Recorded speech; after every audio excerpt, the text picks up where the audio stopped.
fruit de vos entrailles est béni. Sainte Marie, Mère de Dieu, priez pour nous pauvres pécheurs, maintenant et à l'heure de notre mort, ainsi soit-il. Saint Thomas d'Aquin, priez pour nous. Saint Jean le Gardien, priez pour nous. Et Saint Patron, priez pour nous. Au nom du Père et du Fils et du Saint-Esprit, ainsi soit-il.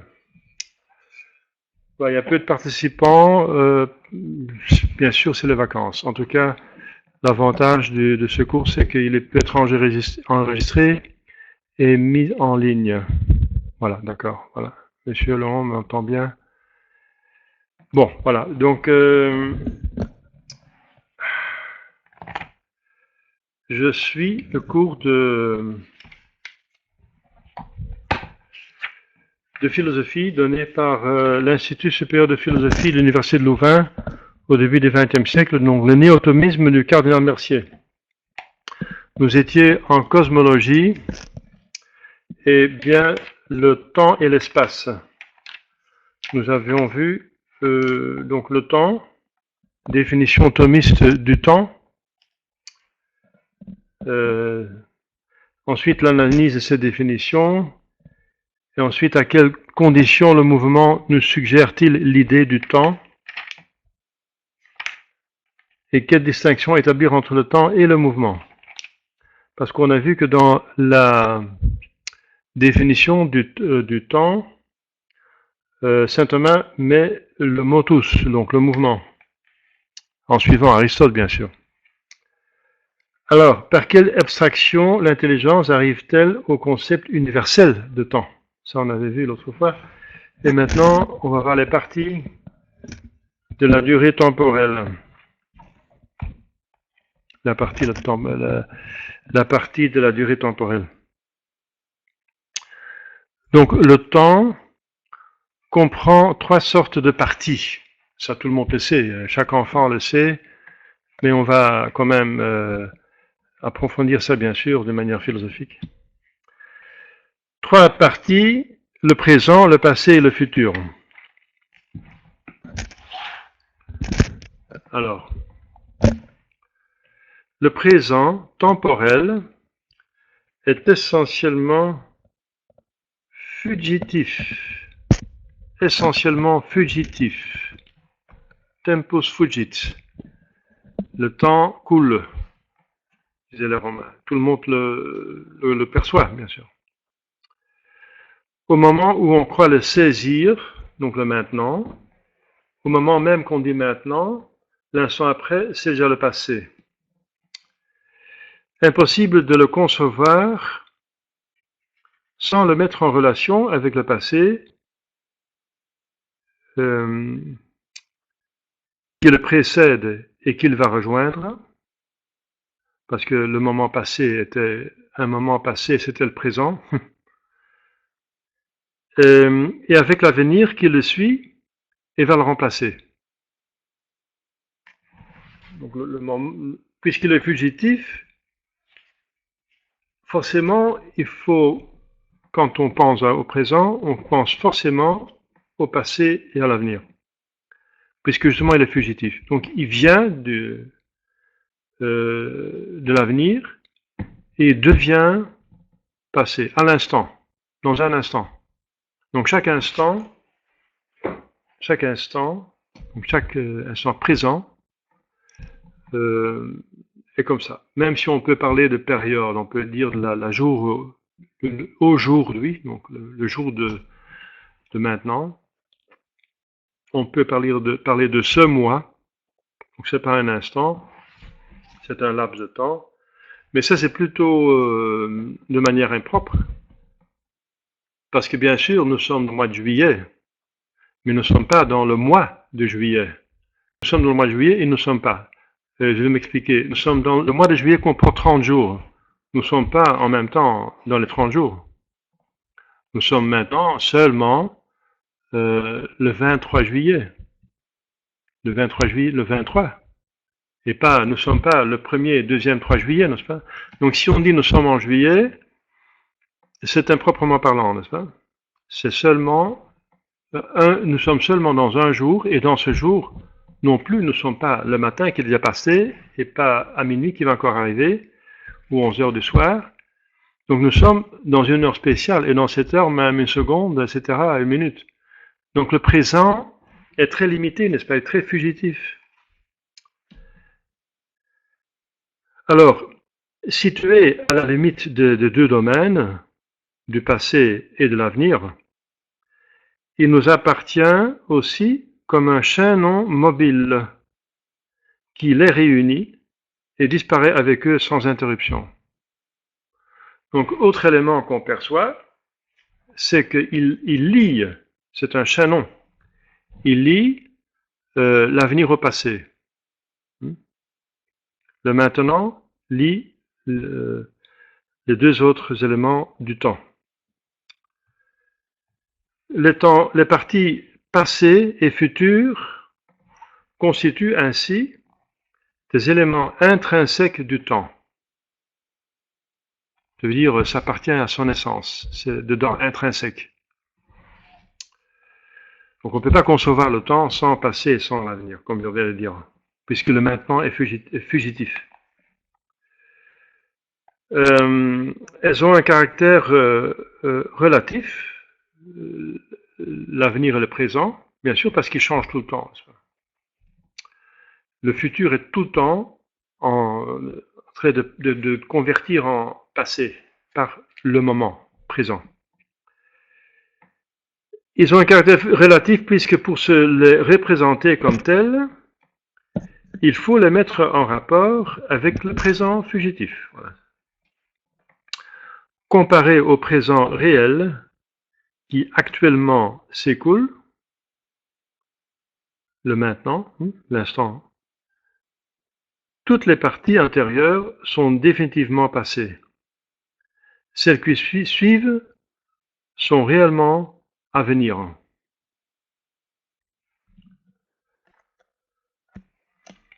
Alors, le passé peut être énorme, n'est-ce pas? Des milliers d'années, etc. Et l'avenir aussi, notre avenir est sans limite. Notre avenir, notre âme est immortelle. Donc l'avenir est énorme, le passé est aussi énorme, moins énorme parce qu'on a un début d'existence, nous en tout cas, mais on n'a pas de fin en tant qu'étant esprit.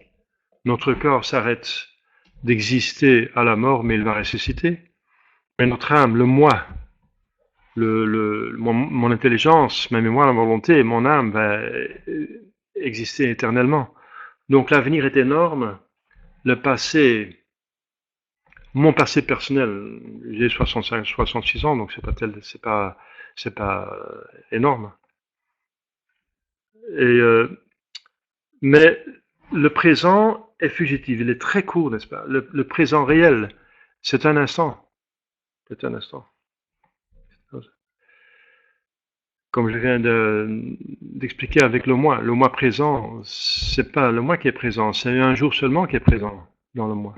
On peut parler du mois, de l'année, de maintenant, de l'année actuelle, mais c'est pas une année qui est présente. Là, il y a déjà une partie qui est écoulée, l'autre est encore à l'avenir. Donc, si on parle de l'année présente, il y a très peu de présent dans cette année, parce que la plupart est de le passé et en grande plupart encore l'avenir. Nous sommes au mois de juillet, donc la moitié à peu près est passée et la moitié à venir. Et il y a seulement l'instant présent, la seconde, même moins qu'une seconde, qui est présent. Donc fugitif. Un moment fugitif entre deux éléments qui appartiennent intrinsèquement au concept de temps. Il en résulte que le temps ne possède qu'une réalité très imparfaite. Très imparfaite. On ne peut pas le fixer, n'est-ce pas? Il est fugitif, l'avenir n'est pas encore en notre possession, et le passé est inchangeable, et on ne peut pas le retourner, on ne peut même pas le revoir, on ne peut pas, sauf avec des moyens techniques très limités, n'est-ce pas? On ne peut pas voir la préhistoire, on ne peut pas voir Adam et Ève en film, c'est pas, on ne peut pas tourner dans le passé. Donc c'est une réalité assez imparfaite. Il y a beaucoup de choses qui nous échappent, n'est-ce pas? Qui sont en dehors de notre contrôle et de notre perception. Et c'est lié au fait que le temps lui-même, il est comme ça. Il est, oui, il est assez fragile. Des trois sortes de parties dont il est formé, les unes ne sont plus, c'est le passé, les autres ne sont pas encore, c'est l'avenir. Le seul seul le présent, n'est-ce pas? Il est vraiment réalité en ce moment, et il passe. Il a seulement un instant d'existence. Un instant seulement. Aussi l'unité d'une durée temporelle, quelque petite qu'elle soit, exige l'intervention de la mémoire, c'est-à-dire la représentation simultanée d'un tout dont une seule partie peut jouir d'une réalité fugitive, le présent. Voilà, donc voilà, c'est ce que je viens de dire avec les exemples du mois et de l'année. Voilà. On parle de aujourd'hui, donc le jour de maintenant, mais donc une partie est déjà passée, une partie va encore venir, et la seule chose du jour qui est vraiment maintenant, c'est l'instant. Et j'ai dit instant, et l'instant que j'ai dit, il est déjà parti, il est déjà passé. Donc ça va, c'est très imparfait. C'est vraiment comme un fleuve qui coule tout le temps, et qui nous échappe. On peut pas, comme un fleuve, l'eau, on peut pas le tenir dans les mains, ça coule dans les mains, ça part. Mais cette philosophie est très intéressante pour nous, croyants, n'est-ce pas, pour faire la méditation du temps. Le temps coule, et c'est seulement le présent qui est réel. Dans le présent, on peut faire quelque chose. Le passé, on peut pas le changer. L'avenir, on peut pas. On ne sait pas encore que c'est, on ne comprend pas. La seule chose qu'on peut vraiment maîtriser, c'est le maintenant, je peux faire quelque chose. Maintenant, je peux me confesser. Maintenant, je peux faire une bonne œuvre. Maintenant, je peux mériter, ou même bien mériter, malheureusement. Maintenant, je peux gagner le ciel ou l'enfer. Donc, c'est le maintenant est très important. Mais il passe, n'est-ce pas? Et notre temps est limité. Donc, c'est intéressant, cette étude du temps dans la cosmologie, dans la philosophie, pour bien comprendre ce que c'est, parce que c'est un capital énorme. Aussi longtemps que nous avons encore du temps, nous, n'est-ce pas, on peut se convertir, et après on passe dans l'éternité, et c'est fini, n'est-ce pas? On aura plus de temps pour mériter ou démériter. Alors, autre point, acception diverse de la notion de temps. Donc, il y a plusieurs notions, plusieurs significations que le temps peut avoir. Donc, les acceptions diverses. Premièrement, selon la théorie thomiste, la réalité objective du concept temporel s'identifie avec le mouvement. Ça, on a vu dans la définition. Ceux qui n'ont pas eu la définition, c'est dommage, mais j'espère qu'elle va être mise en ligne par un ami. Ce cours dernier, où on a vu la définition thomiste du temps, donc je vais le répéter. Saint Thomas l'a défini. Tempus est numerus motus secundum prius et posterius.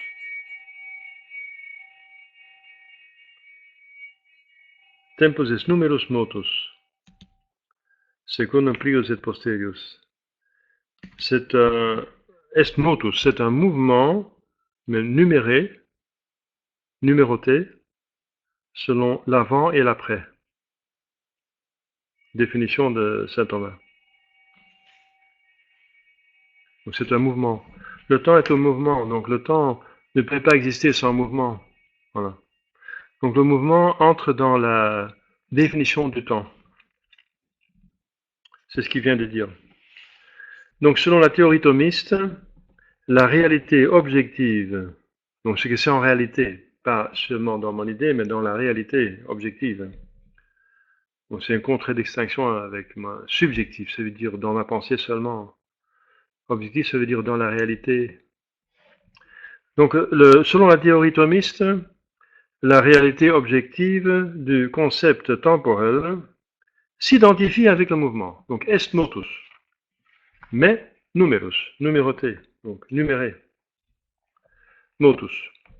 Donc numéré, donc il y a des secondes qui passent, etc., des minutes, etc. Il existe donc autant de temps particuliers que de mouvements distincts. Ah, c'était déjà une première conclusion.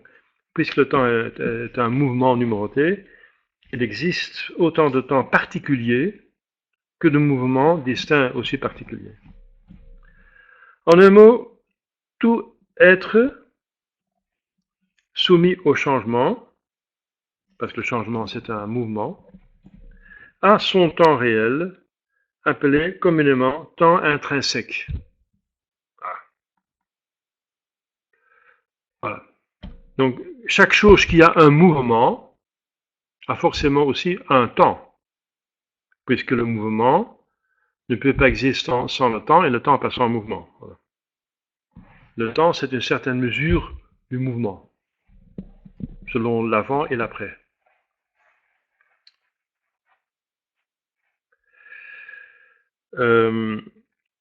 Bien que le mouvement soustrait à l'action de l'intelligence, donc soustrait à l'élément subjectif, ne possède point dans son actualité complète l'élément formel du temps,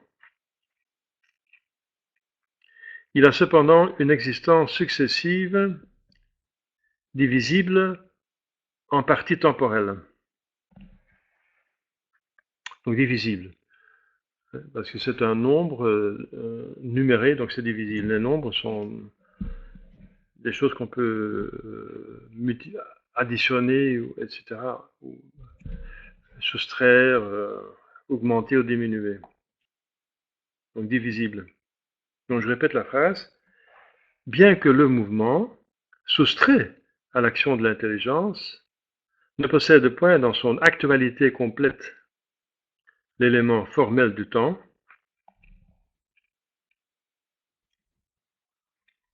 il a cependant une existence successive, divisible en parties temporelles. Donc ici, le cardinal Mercier, il lie encore le temps avec la notion intellectuelle, donc la perception du temps. Avec la perception du temps.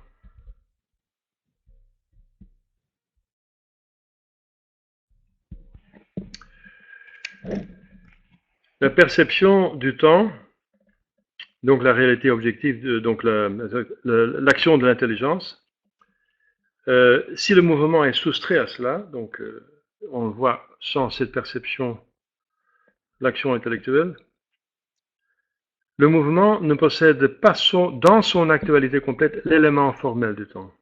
L'élément formel, c'est le nombre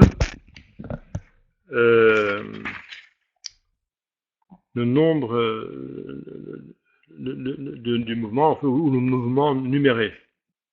C'est vrai que le mouvement en soi n'est pas numéré, c'est nous qui numérotons le temps. S'il y a 2 chevaux dans la prairie, il n'y a pas marqué sur un cheval le numéro 1 et puis le numéro 2. C'est nous, notre tête, qui voyons un cheval et un deuxième, et on dit voilà, ce sont 2 chevaux. Donc c'est vrai que la numérotation, les mathématiques, bien sûr, ils se relatent à la réalité, mais c'est aussi quelque chose qui se trouve dans l'intelligence. Et Cardinal Mercier a vu la même chose avec le temps, puisque pas le mouvement, qui existe en dehors de nous, bien sûr, mais le fait que c'est un mouvement numéroté. Voilà. Qu'est-ce qui va numéroter? Qu'est-ce qui va donner le numéro? Qu'est-ce qui va diviser en minutes, en secondes? C'est l'homme, c'est l'intelligence humaine. Voilà. C'est ça. Selon, ça dépend de la civilisation, n'est-ce pas? Les Juifs comptaient plutôt avec des lunes. Des lunes. Nous comptons avec le soleil. Il y avait des autres manières de compter le temps. Alors, donc, je répète la phrase qui est un peu voilà, peut-être difficile à se percevoir. Bien que le mouvement, soustrait à l'action de l'intelligence, ne possède point dans son actualité complète l'élément formel du temps. L'élément formel, c'est ce qui exprime la chose vraiment dans l'essence. Et ça veut dire, on la trouve dans la définition, es numerus motus, voilà. Il a cependant une existence successive. Il a une existence en soi, en dehors de notre intelligence. Le temps existe, même si on n'y pense pas, le temps coule, n'est-ce pas? Même si l'homme n'existait pas encore, les animaux existaient avant lui, et les animaux, ils passaient d'un jour à l'autre, voilà, il y avait déjà un certain temps qui s'écoulait, les animaux sont en mouvement, donc il y a plusieurs temps. On peut dire, cet animal se trouvait cette année-là dans cet endroit, et après et puis il est allé dans notre droit, en autre endroit, etc. Donc, de ces chefs, on y trouve, à l'état rudimentaire, le numerus motus dont parle Aristote. Donc l'état rudimentaire. Donc le fait que la numérotation se fait quand même en intelligence, ça ne veut pas dire qu'il n'y a rien dans la réalité. Donc comme les mathématiques, n'est-ce pas, on compte, les mathématiques comptent, font les comptes des choses, font le compte des choses.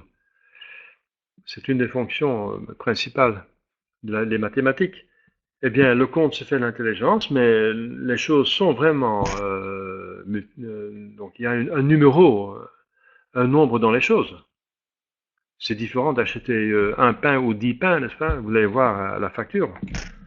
Donc un pain n'est pas 10 pains. Donc il y a quand même quelque chose dans la réalité du nombre. Ouais. Le nombre n'est pas seulement notre intelligence, on est deux en même temps.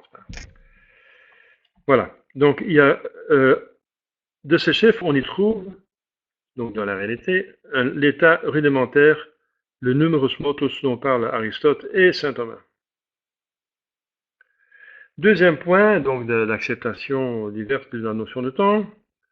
Souvent, le temps se présente à nous sous l'aspect d'une durée successive, susceptible d'être reculée indéfiniment dans le passé et prolongée à notre gré dans l'avenir, indépendante du monde réel et du mode de succession qui caractérise les existences contingentes. Voilà. On peut se représenter le temps de cette façon. C'est un petit peu abstrait, hein, parce que c'est indépendant du monde réel. C'est un petit peu généralisé, voilà. Mais c'est une manière de considérer le temps. Le temps est alors un abstrait du mouvement. L'intelligence l'élabore en négligeant dans le mouvement tout ce qui l'individualise, pour n'en conserver que les deux notes essentielles de durée successive. Il est un concept universel, vraiment un, quoique multiple dans ses applications. Ce temps idéal n'a d'existence que dans l'intelligence qui le conçoit. Voilà. Donc, en tant que tel, hein, en tant que tel. Donc, on peut parler du temps en général, voilà. Du temps, sans penser à un temps spécial, spécifique. C'est finalement ce que nous faisons maintenant en philosophie, on parle du temps en général. Mais le temps en général n'existe pas en tant que général, c'est toujours un temps concret qui existe. Voilà. On parlait du cheval, mais il n'y a pas le cheval qui existe, c'est toujours un cheval particulier qui existe avec les caractéristiques spécifiques. Voilà. Donc ce temps idéal, en tant que tel, n'existe pas comme le cheval. L'homme moyen n'existe pas non plus, hein. C'est un concept, c'est toujours un homme très concret qui existe, mais on peut parler quand même de l'homme moyen. En moyen, l'homme occidental en moyen, il a tel comportement, il mange. Voilà, il y a des études, des statistiques, n'est-ce pas, voilà. Les statistiques s'occupent. Et ça a quand même encore une connexion avec la réalité, sinon ça n'a pas de sens d'en parler. Mais en tant que tel, il n'existe pas dans la réalité. Troisième acceptation diverse de la notion de temps, c'est il est un temps qui revêt à nos yeux une forme plus concrète que le deuxième numéro, la deuxième acceptation. C'est cette durée que nous divisions en périodes de jours, de mois, d'années, durées successives, continues, frappées d'une réelle unité. Cette durée concrète est le mouvement apparent des cieux. Oui, le mouvement des cieux. Pourquoi le mouvement des cieux? C'est parce que justement, l'homme a pris les cieux, donc l'univers, le cosmos, comme la mesure du temps. Comme je viens de dire, nous mesurons le temps à partir du Soleil, la rotation de la Terre autour de soi-même et le cycle que fait la Terre autour du Soleil. Supposons que nous sommes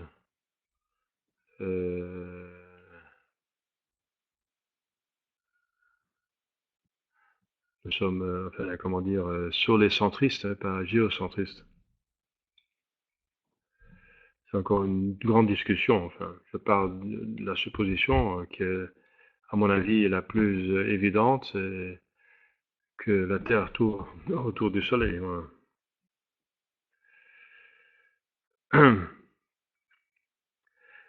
Voilà. Le temps n'a pas, avec ce mouvement sidéral, vrai ou apparent, de parenté plus étroite qu'avec les autres mouvements terrestres. En soi, pas. Comme je viens de dire, les Juifs comptaient avec la Lune, nous avec le Soleil. On peut compter avec autre chose, éventuellement, mais ça n'empêche pas que c'est toujours le même temps qui coule. Mais c'est une manière de trouver une mesure du temps. Où est-ce qu'on va trouver la mesure, le, le point de référence pour le mesurer? Voilà. Donc il y a toujours deux chevaux dans la prairie, mais on va utiliser quelle mathématique pour calculer le nombre des animaux? Hein? Mais à raison de sa grande régularité, donc du mouvement sidéral, grande régularité, de sa constance, de l'étendue de ses manifestations, hein, donc une année ça dure longtemps, et aussi que, par exemple, une planète, plutôt une comète arrive, il y a des comètes qui arrivent tous les 100 ans ou 200 ans, donc il y a des grandes, des manifestations étendues. Ce mouvement est devenu le mouvement typique, donc de référence, la durée modèle à laquelle tous les événements d'ici-bas empruntent leur commune mesure. Maintenant, on essaye de mesurer le temps avec des mouvements des atomes. Donc il y a une montre atomique. Voilà. L'atome, c'est plutôt le microcosme. Maintenant, on commence à mesurer le temps avec les microcosmes, les atomes. Avant, on mesurait avec le macrocosme. Alors, cette concrétisation particulière de l'idée temporelle, cette identification du temps et du mouvement apparent des cieux nous est même devenue si familière que toute autre acceptation du temps nous paraît forcée, déviée du sens primordial. Voilà. Voilà. Voilà. Et nous sommes confrontés avec une autre perception, je viens de le dire, voilà, le temps atomique, la montre atomique, qui est, selon les scientifiques, plus exact que le mouvement de la Terre autour du Soleil. De ce point de vue pratique et restreint, nous disons, et à bon droit, qu'il n'y a qu'un temps réel et concret. Voilà. Donc, le temps de référence jusqu'à présent, c'est encore toujours donc le temps sidéral, donc du macrocosme. Et on peut parler d'un temps réel et concret, celui-là.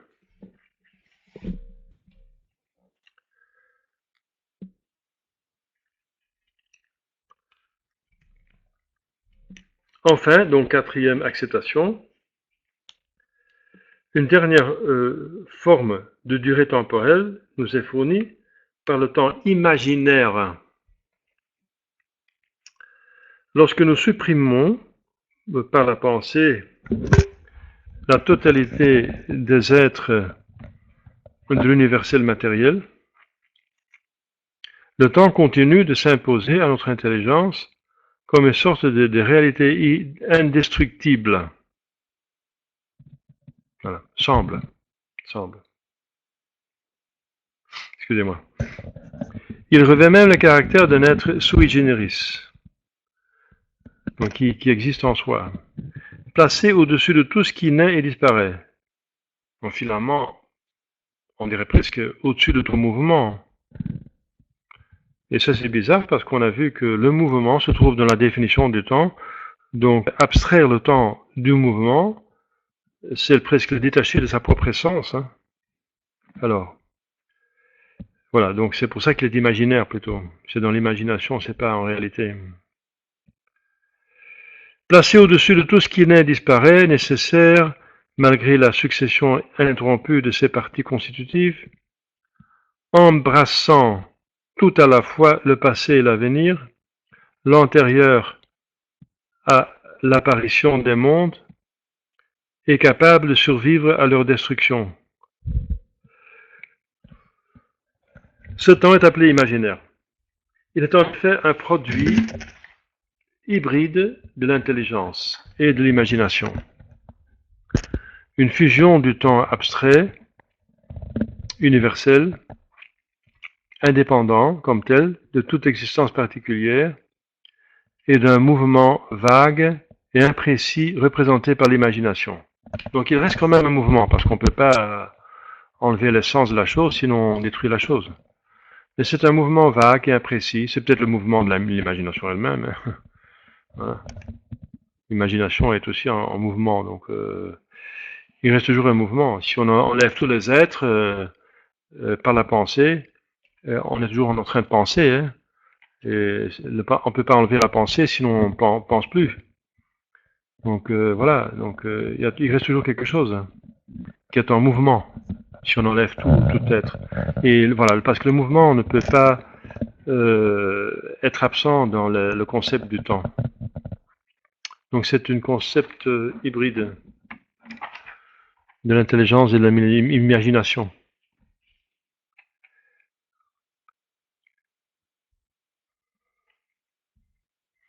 La faculté imaginative fournit ici à l'objet idéalement conçu une apparence de réalité. De là son nom. L'être et l'unité de ce temps sont d'ordre subjectif.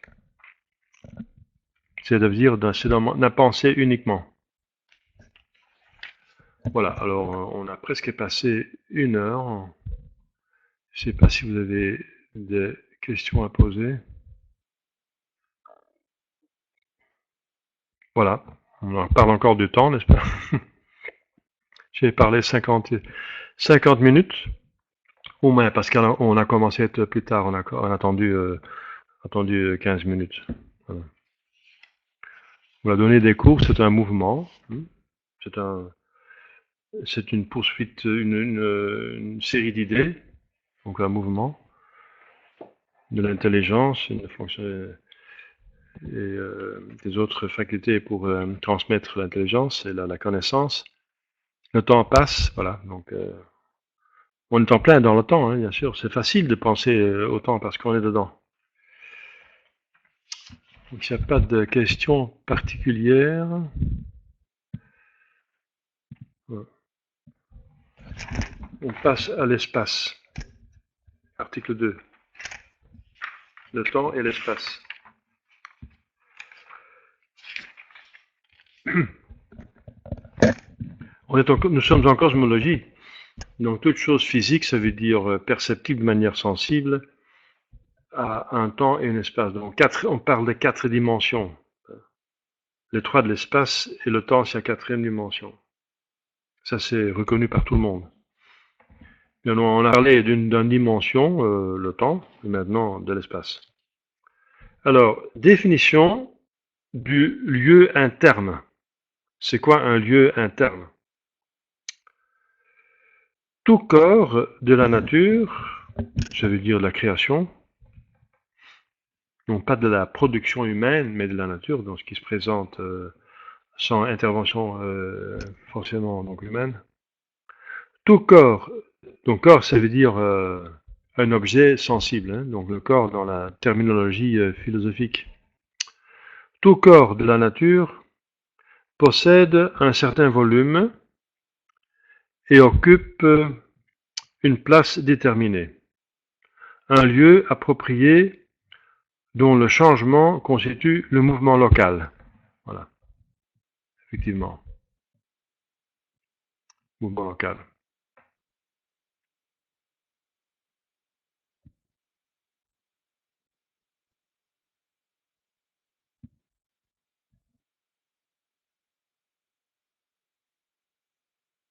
Cette portion d'espace occupée est mesurée par le volume réel d'un corps et son lieu interne. C'est un lieu interne parce que, effectivement, voilà, le lieu interne de mon corps, c'est l'espace que prend mon corps. Donc c'est à l'intérieur de moi-même. Voilà. C'est la volume de mon corps. Donc c'est un lieu interne, littéralement. Alors il y a une question ici de Monsieur Lotelance. Lorsque l'on reçoit des grâces sensibles, le temps semble ne plus nous appartenir. Seule notre volonté reste libre comme hors du temps. Oui. Oui. Oui, donc c'est la perception du temps. Hein. Et maintenant, on va parler des grâces, c'est le surnaturel, bien sûr, mais qui se passe aussi dans... Le surnaturel est toujours infusé dans le naturel. Donc dans la philosophie, on parle du naturel, et la grâce est surnaturelle. Mais la grâce, bien sûr, elle est infusée dans notre nature et dans notre intelligence.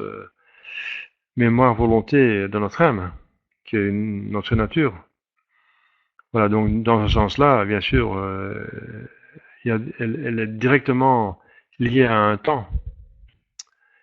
L'on reçoit des grâces sensibles, le temps semble, oui. Oui. C'est que si on est pris par quelque chose, parce que saint Thomas dit qu'on ne peut pas faire plusieurs choses à la fois. Bien. On ne peut pas bien faire. Superficiellement, on peut faire plusieurs choses à la fois, mais on ne peut pas bien faire plusieurs choses à la fois. Donc si on est concentré, absorbé par une chose, par exemple une manifestation surnaturelle, on pense au surnaturel, alors on pense au surnaturel. Et le temps, la perception du temps peut nous échapper. Mais c'est plutôt général, n'est-ce pas? Si on est en train de voir quelque chose de plus trivial, n'est-ce pas? On regarde un film, et le film est vraiment... il y a un suspense, il y a un développement qui nous capte nos attentions, ça nous intéresse. Alors c'est possible qu'on oublie la perception du temps. Et une chose encore beaucoup plus triviale et même dramatique, et même mauvaise, c'est que si on va surfer sur Internet, on peut perdre du temps, n'est-ce pas? On pense avoir passé 5 minutes derrière l'ordinateur, et on perçoit que c'est 1 heure ou plus qu'on a passé derrière l'ordinateur. On n'a pas vu que le temps coulait si vite. C'est parce qu'on est absorbé, parce que l'ordinateur fait appel au sens. La vision, l'audition, et des choses, oui, qui nous captent, qui nous intéressent, voilà. Et alors la perception du temps, effectivement, peut s'évanouir, c'est vrai. Parce que, voilà, le temps, est aussi un élément subjectif. Et ça veut dire qu'il faut y penser. Si on n'y pense pas, voilà, alors ça nous échappe. Effectivement, oui. C'est à cause du côté subjectif du temps, de la perception du temps.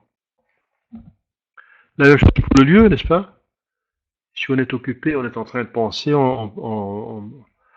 on court dans la ville, et on est en train de penser, tout d'un coup on peut se trouver dans une rue, on s'est pas aperçu qu'on est passé d'une rue à l'autre, parce qu'on était en train de penser à autre chose. On était distrait, voilà. Alors, on continue. Une masse matérielle vient-elle à se déplacer sous nos yeux, par exemple, hein? Alors, l'image de son mouvement se dépeint en nous sous la forme d'une série de positions successivement occupées et délaissées. Voilà. Donc si on déplace quelque chose, la chose est l'instant après dans un lieu qu'elle n'avait pas, et le lieu qu'elle avait, elle l'a abandonné. C'est aussi un écoulement. Le mouvement, point de vue d'espace, est aussi un écoulement d'espace. Nous donnons à chacune de ces positions le nom de lieu mobile. Voilà, ça c'est le lieu mobile, le lieu passager. Si le corps passe à l'état de repos, ça veut dire il ne bouge plus, il acquiert du même coup un lieu propre, relativement immobile, toujours proportionné à ses dimensions réelles. Voilà, le lieu interne. Le lieu interne, c'est ça. Le lieu interne peut être en repos ou bien en mobile. Si la chose est en train de se mouvoir, le lieu interne change tout le temps. Si est en repos, le lieu interne reste immobile et toujours le même. Toujours le même. Voilà, on a passé 1 heure, on va s'arrêter ici. Pour la personne qui vient nous joindre, voilà, je l'ai enregistré. Donc vous pouvez, si vous voulez, ça vous intéresse, on a vu le temps et l'espace. Le temps, les parties, la durée temporelle et les acceptations diverses. Et on a vu la définition du lieu interne dans l'espace. Voilà. Alors, bah, s'il n'y a plus de questions maintenant sur les dernières choses, demain ce sera un autre cours. Ce sera un cours sur la spiritualité. Voilà. C'est surnaturel. Donc aujourd'hui c'est du naturel et demain ce sera du surnaturel. Il faut les deux. Hein. La surnature est justement, comme je viens de dire, infusée dans la nature. Donc la nature doit bien fonctionner pour faire fonctionner la surnature. Mais la surnature reste la chose la plus importante. La nature, c'est toujours en vue de la surnature. Donc sur la nature, il faut faire 2 choses. Il faut rectifier la nature en tant que la déchue, et la nature elle-même, si on a rectifié ce qui est déchu, de la nature en ce qui est bien, on la développe, mais toujours en vue de la surnature. Parce qu'on est sur la terre pour mériter, pas pour jouir. C'est fondamental, n'est-ce pas? Les enfants de lumière de Marie sont ici pour mériter, et les enfants de Satan, de la ténèbre, sont ici pour jouir. Voilà. Donc, on prend, les enfants de la lumière prennent la nature pour servir pour la surnature, et les enfants de la ténèbre prennent la nature pour la nature elle-même, pour faire épanouir la nature elle-même. Et ils vont même pas corriger l'élément déchu, donc ils vont épanouir la nature déchue, donc ils vont, c'est pas un épanouissement, finalement c'est une décadence. Mais ils pensent que c'est un épanouissement, parce que ça donne des plaisirs, mais des plaisirs passagers. Peut-on vous envoyer des adresses email pour les passagers? Oui, oui, oui, bien sûr. De plus, d'autant plus, oui, oui, absolument, oui. Oui. Et voilà, donc le cours philosophie, ça forme, n'est-ce pas, des intelligences et des élites, mais le cours de spiritualité, finalement, est plus important. Hein. C'est la science comment devenir saint, et c'est pour tout le monde, finalement. Hein. Donc, je vais faire mon possible pour continuer les cours, mais la semaine prochaine, j'ai une retraite à prêcher néerlandophone, ici à Alost, et la semaine après, francophone, donc française, pour quelques personnes du Nord ici. Et ensuite, la semaine après, je suis invité par mon Morello de le visiter en Argentine. Donc après seulement, j'aurai donc, je vais avoir la possibilité de continuer le cours. Oui, monsieur de Telance. Ah oui, je veux dire la retraite, oui. Eh bien, la retraite, oui, c'est de facto pour les hommes. De fait pour des hommes, quelques hommes. C'est chez une personne à domicile qui a quelques chambres, pas qu'il y a quelques personnes seulement qui vont suivre. Mais si des femmes vont vouloir suivre, on va faire une autre retraite pour les femmes. Oui, il n'y a plus de place disponible. Nous n'avons pas vraiment un lieu. C'est quelqu'un qui a mis à disposition sa maison, mais il y a quelques chambres. Et voilà, c'est assez limité, malheureusement. Oui, on a besoin, grand besoin, d'un lieu de retraite ici au nord. Voilà. Bien, à demain si vous voulez bien.